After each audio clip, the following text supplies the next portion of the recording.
Recording in progress. Well, good morning. I want to share some things with you from my podcast, Ransomed, uh, Random Thoughts from a Ransomed Mind. Um, I want to talk to you a little bit today about calling and how we often talk about our being called to Christ and about our conversion experience, but it seems like we tend to forget it there and leave it there. And the issue that I want to talk to you about today is that calling is a 24/7 type thing. You are called to be where you are at the moment that you are there. And uh, so in your job, it's a calling. It's a calling to be a family, to be a husband, a wife, whatever whatever role that you play, God is calling you to that role. Now, some people don't quite understand that they are actually called to glorify God in what they do.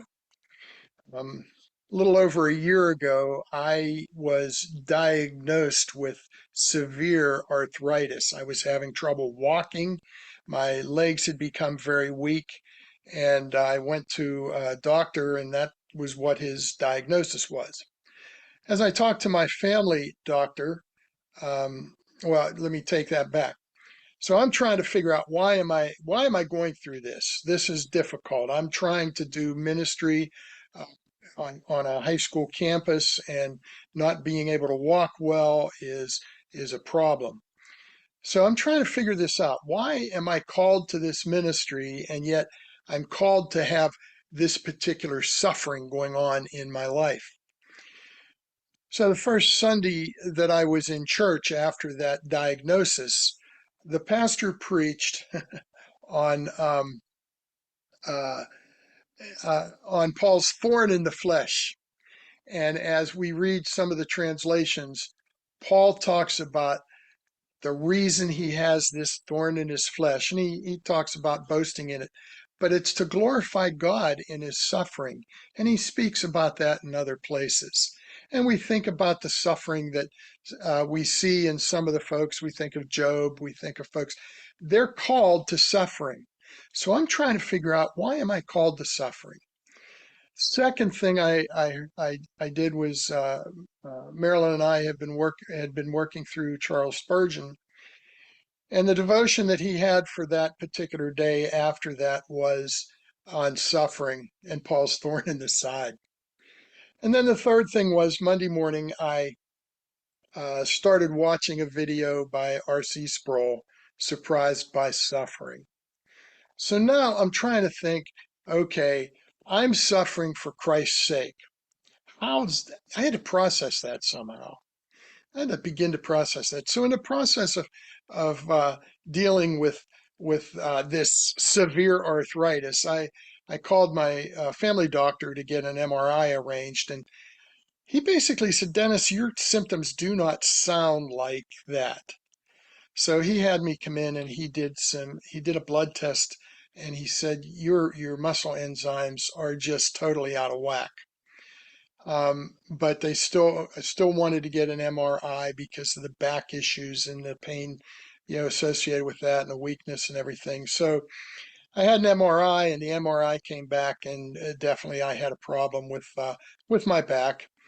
And but they also found that I had a bladder problem. So I started going through all kinds of things, trying to figure out why am I suffering? I'm trying to process this, and finding out that I'm probably facing back surgery. The bladder situation was a complete unknown. I had no idea what was going on there. So I'm starting to see specialists. Um, I saw a neurologist. Part of my problem is I have neuropathy in my legs. I took physical therapy. I did different things, and then all of a sudden I went to the urologist, and he was going to run a test, and he couldn't do it because they found that I was retaining urine in my bladder, and that there was a problem of some kind. So immediately I had a catheter, and I'm trying to think, wow, what is going on here? How am I processing this? So after about 2 weeks with the catheter, I developed a UTI and I went to the urologist. And the PA that worked with me there uh, talked to me. Of course, they did some tests and she just came in and she said, "You've got to go to the hospital right now."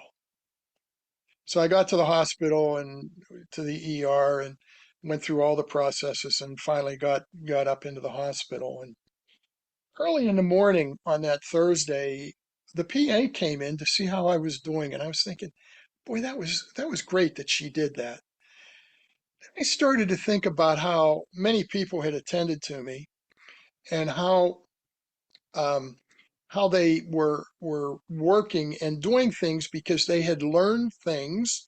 They knew about medications. They knew about catheters. They knew about the doctor that the surgeon knew about back surgery, and they've taken all these things. And I realized that they might not know it, but they've taken all this stuff that God has made a part of His creation, the medical field, and they've taken all those things and they've learned them.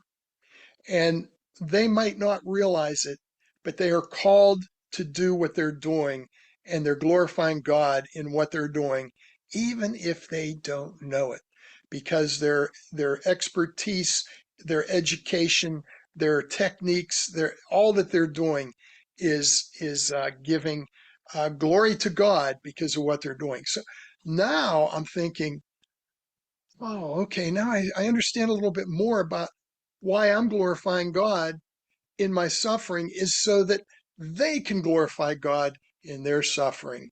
So now I'm starting to understand a little bit more why I was called to suffering. And so over the course of the next few months, I went through having to have back surgery. I had to have prostate surgery because they found that the bladder problem was being caused by my prostate. So I went through all those things, and I started to share then with the practitioners that I was talking to about how I believed they were glorifying God through what they were doing. And their response was very, very favorable. So when we are suffering with something, we need somehow to process that so that our uh, our reason for suffering is to glorify God, and we've got to figure out why that is. And if we start to figure that out, we're going to quit complaining. We're going to quit being upset. We're going to quit being uh, uh, feeling like, oh, woe is me, because now we're understanding we're glorifying God in our suffering. And I'll be honest with you, I tried very hard throughout the whole ordeal to keep a very positive attitude, to keep that attitude. So my urologist said to me after I went in for the follow-up, he said, I really appreciate how patient you were during this whole time. And I said, well, can I tell you why? And I shared with him that knew that somehow I was glorifying God in in what I was going through, and one of those things was, Doctor, you're glorifying God whether you know it or not. You're glorifying God in what you're doing. And he agreed, and he understood that he had God-given talents. He had God-given expertise to do the things that he was doing. And I got to talk to a student nurse who attended to me in my hospital stay. And I asked her, I said, can I share something with you? I don't want you, if you don't want me to go any further with it, I'll stop. But I want you to understand that I believe that you are called to be a nurse. That's what your calling is. That's why you're here. And I said, you take everything that you learn and you apply it to your patients, and you're glorifying God in what you do. And I said, at those times that you're discouraged, and there's going to be times that you're discouraged, you can think back. And I want you to remember this: you're glorifying God in what you do. So as we think about Paul and what he talked about in his suffering and his persecutions, in his shipwrecks, in his prison stays, in his beatings, and all the things that he went through. And he was saying he was able to glorify God through that. Just wanted to share that with you, that no matter what you're going through, whether it's a great time and it's easy to say, oh, I love God, I just glorify Him, or whether you're facing some of the trials that go with having cancer, maybe having an accident and having to recover from it, um, a hip replacement, a knee replacement, an ACL surgery. They're just I can't even begin to list all the things that I know of folks right now that are going through the issues with in their lives. Um, but my encouragement to you, what I want to share with you today, so remember this: you are called to be where you are at the moment that you're in. And so if you're suffering, be aware that you can glorify God in your suffering, because the people that attend to you in the medical field, the people that counsel you, the people that share with you and try to lift you up and give you uh, uh, uh, give you some solitude in what you're going through, to kind of ease your mind. Just remember this: you are uh, glorifying God in what you do. Thank you. Have a good day.